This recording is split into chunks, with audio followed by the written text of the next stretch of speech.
Defense Cabinet Secretary Aden Duale today launched Peace Support Operations, or PSOS Fund, which will be critical in enabling the military deploy troops in peace support operations globally.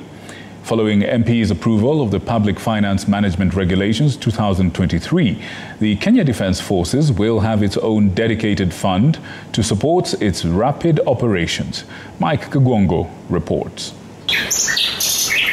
The launch comes months after the cabinet chaired by President William Ruto approved the establishment of Peace Support Operations PSOS Fund in August last year to facilitate the Kenya Defence Forces attain appropriate levels at the United Nations peacekeeping capability and help in maintenance of contingent-owned equipment and other assets during such operations. The National Assembly Committee on Delegated Legislation, in its report last year, endorsed the creation of this fund, emphasizing its support for KDF's peacekeeping efforts. The government is expected to contribute 1 billion shillings to the 7 billion shillings special fund, with an additional 6 billion shillings expected from UN peacekeeping operations.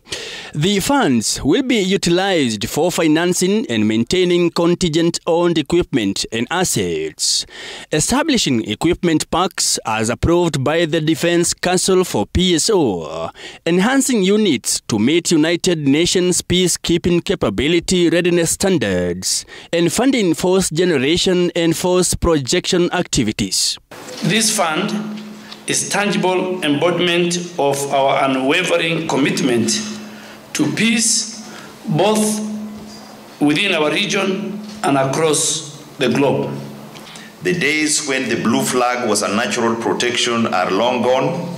Consequently, peacekeepers today operate in an environment where they themselves are targets of the belligerents. The National Assembly Committee on Delegated Legislation outlined that while KDF has constant access to the fund, an annual audit by the Auditor General, similar to other special funds like the Youth Enterprise, will be conducted for transparency and accountability. The fund represents more than just a financial allocation.